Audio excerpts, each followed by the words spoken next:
அனைவருக்கும் வணக்கம் மக்களே.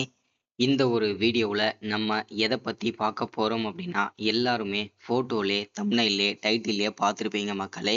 ஆமாங்க, 2025 2026ஆம் ஆண்டிற்கான புதிய வேளாண் பட்ஜெட் கூட்டம் நடைபெற்றதுங்க.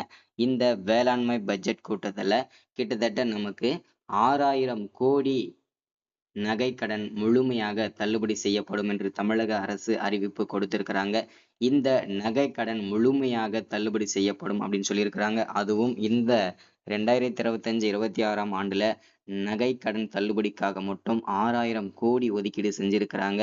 இந்த வேளாண்மை துறைக்கு கிட்டத்தட்ட 45,000 கோடி ஒதுக்கீடு செஞ்சிருக்கிறாங்க. அதுல விவசாயிகளுக்கு விவசாய பயிர் கடன்களை தள்ளுபடி செய்வதற்காக கிட்டத்தட்ட 1477 கோடி ரூபாய் ஒதுக்கீடு செஞ்சிருக்கிறாங்க. அதை தொடர்ந்து விவசாயிகளுக்கு மீண்டும் பயிர்க்கடன் வழங்குவதற்காக 17,000 கோடி ஒதுக்கீடு செஞ்சிருக்கிறாங்க. இந்த மாதிரி நிறைய ஸ்கீம் அப்டேட்லாம் நம்ம சேனல்ல கிடைக்க போகுதுங்க. இந்த வீடியோவில் நம்ம மெயினாக பார்க்க போகிறது கிட்டத்தட்ட 6000 கோடி நகைக்கடன் கூட்டுறவு வங்கிகளில் வைத்திருந்தால் உங்களுடைய நகைக்கடன்கள் முழுமையாக தள்ளுபடி செய்யப்படும் என்று தமிழக அரசு அறிவிப்பு கொடுத்திருக்கிறாங்க. இந்த நகைக்கடன் தள்ளுபடி பெறுவதற்கு தகுதி உள்ள நபர்கள் யாரு, தகுதி இல்லாத நபர்கள் யார் யாரு அப்படின்றத பத்தின தெளிவான விளக்கம் தான் இந்த ஒரு வீடியோவா இருக்க போகுதுங்க. சரிங்களா? இது எல்லாமே நம்ம பார்த்து தெரிஞ்சுக்கிறதுக்கு முன்னாடி நமது கவர்மெண்ட் ஜாப் டெய்லி அப்டேட் சேனலுக்கு இப்போதான் நீங்க ஃபர்ஸ்ட் டைமா முதல் முறையா நமது சேனலை பார்க்குறீங்க, நமது வீடியோவை பார்க்குறீங்க அப்படின்னா மறக்காம சப்ஸ்கிரைப் பண்ணிட்டு பக்கத்தில் இருக்கிற பெல் பட்டனை கிளிக் பண்ணி ஆளுன்ற ஆப்ஷன்ல போட்டு வச்சுக்கோங்க. அப்பதான் நம்ம போடக்கூடிய அரசு துறையிலிருந்து வரக்கூடிய எல்லா விதமான கவர்மெண்ட்டோட ஜாப்ஸ் அப்டேட்ஸ் நோட்டிஃபிகேஷன் இது எல்லாமே நீங்க உடனுக்குடனே நமது சேனல்ல ஈஸியாகவே துல்லியமாகவே தெரிஞ்சுக்க முடியுங்க. சரிங்களா? ஸோ அது மட்டும் இல்லாமல் உங்களுடைய ஃப்ரெண்ட்ஸ் ரிலேட்டிவ்ஸ் கான்டாக்டில் இருக்கக்கூடியவங்க எல்லாருக்கூடையும் ஷேர் பண்ணிங்கன்னா ரொம்ப பயனுள்ளதாக இருக்குங்க. சரிங்களா?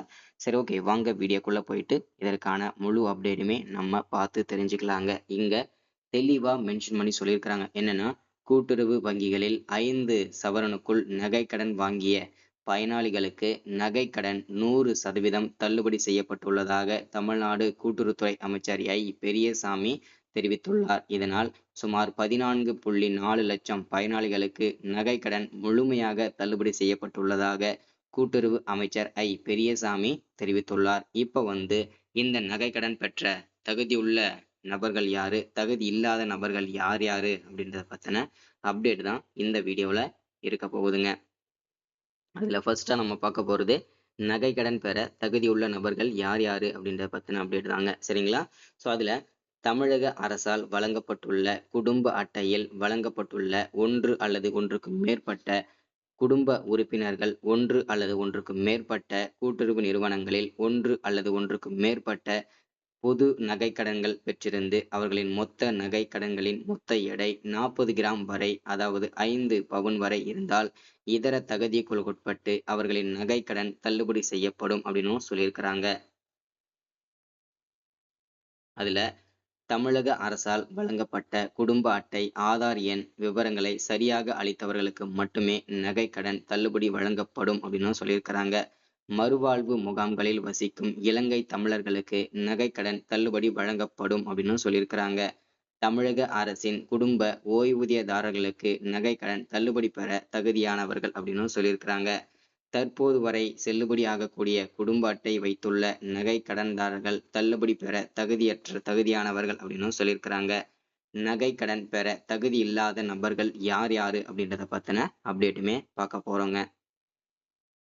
தமிழக அரசால் வழங்கப்பட்டுள்ள குடும்ப அட்டையில் வழங்கப்பட்டுள்ள ஒன்று அல்லது ஒன்றுக்கு மேற்பட்ட குடும்ப உறுப்பினர்கள், ஒன்று அல்லது ஒன்றுக்கு மேற்பட்ட கூட்டுறவு நிறுவனங்களில் ஒன்று அல்லது ஒன்றுக்கு மேற்பட்ட பொது நகைக்கடன்கள் பெற்றிருந்து அவர்களின் மொத்த நகைக்கடன்களின் மொத்த எடை 40 கிராமுக்கு மேல், அதாவது 5 பவுனுக்கு மேல் இருந்தால் அவர்களின் நகைக்கடன் முழுமையாக தள்ளுபடி செய்யப்பட மாட்டாது அப்படின்னு சொல்லியிருக்கிறாங்க. அடுத்ததா 31/3/2021 நாளுக்கு பிறகு நகைக்கடன் பெற்றவர்கள் தள்ளுபடி செய்யப்படாது அப்படின்னு சொல்லியிருக்கிறாங்க. குடும்ப அட்டை எண்ணை தவறாக வழங்கியவர்கள் மற்றும் தவறாக வழங்கியவர்களுக்கு நகைக்கடன் தள்ளுபடி செய்யப்பட மாட்டாது அப்படின்னு சொல்லியிருக்கிறாங்க. ஆதார் எண்ணை வழங்காதவர்கள் மற்றும் தவறாக வழங்கியவர்களுக்கு தள்ளுபடி கிடையாது அப்படின்னு சொல்லியிருக்கிறாங்க.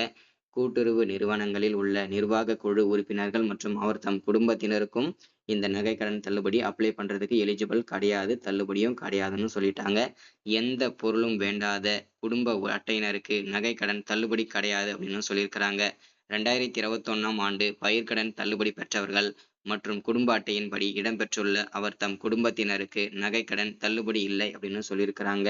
நகைக்கடன் தொகையை முழுமையாக செலுத்தியிருந்தீங்க அப்படின்னா உங்களுக்கும் இந்த நகைக்கடன் தள்ளுபடி கிடையாதுன்னு சொல்லியிருக்கிறாங்க. ஒன்றோ அல்லது ஒன்றுக்கு மேற்பட்ட நகைக்கடன்கள் மூலம் மொத்த எடை 40 கிராமும் கூடுதலாக பெற்ற அந்தியோதயா அன்ன யோஜனா ஏஏஒய் குடும்ப அட்டைதாரர்களுக்கு நகைக்கடன் தள்ளுபடி கிடையாது அப்படின்னு சொல்லியிருக்கிறாங்க. நகைகளே இல்லாமல் ஏட்டளவில் வழங்கப்பட்ட நகைக்கடன்களுக்கு தள்ளுபடி இல்லை அப்படின்னு சொல்லியிருக்கிறாங்க. போலி நகைகளுக்கு வழங்கப்பட்ட நகைக்கடன்களுக்கு தள்ளுபடி கிடையாது அப்படின்னு சொல்லியிருக்கிறாங்க. சுய விருப்பத்தின் பெயரில் நகைக்கடன் பெற விருப்பமில்லாதவர்கள் பட்டியல் 3இல் உறுதிமொழி சான்று தர வேண்டும் அப்படின்னு சொல்லியிருக்கிறாங்க. தமிழக அரசால் வழங்கப்பட்ட குடும்ப அட்டை இல்லாமல் ஆந்திரா, கேரளா, தெலுங்கானா, புதுச்சேரி உள்ளிட்ட மாநிலங்களைச் சேர்ந்த குடும்ப அட்டையை வைத்திருப்பவர்களுக்கு நகைக்கடன் தள்ளுபடி கிடையாது அப்படின்னு சொல்லியிருக்கிறாங்க. ஆதார் அட்டையில் தமிழக முகவரி இல்லாமல் ஆந்திரா, கேரளா, தெலுங்கானா, புதுச்சேரி உள்ளிட்ட மாநிலங்களின் முகவரி இருந்தால் அவர்களுக்கு நகைக்கடன் தள்ளுபடி கிடையாது அப்படின்னு சொல்லியிருக்கிறாங்க. சரிங்களா? ஸோ இதுதான் இன்னைக்கான வீடியோவில் அப்டேட் ஸ்கீமாக நம்ம கொடுத்துருக்குறோம். ஸோ இந்த ஸ்கீம் வரக்கூடிய செப்டம்பர் முதல் வாரம் அப்படி இல்லைன்னா 2ஆம் வாரத்தில் உங்களுடைய நகைக்கடன்கள் முழுமையாக தள்ளுபடி செய்யப்பட்டு நீங்கள் எந்த கூட்டுறவு வங்கிகளில் நகை அடமானம் வச்சீங்களோ அங்கே போயிட்டு நீங்கள் மீட்டுக்கலாங்க. சரிங்களா? ஸோ இன்னைக்கான முழு அப்டேட்டுமே இதுதாங்க. ஸோ மறக்காமல் சப்ஸ்கிரைப் பண்ணுங்கள், லைக் பண்ணுங்கள், ஷேர் பண்ணுங்கள். மறக்காமல் 5 பேருக்கு ஷேர் பண்ணுங்கள். தேங்க்யூ.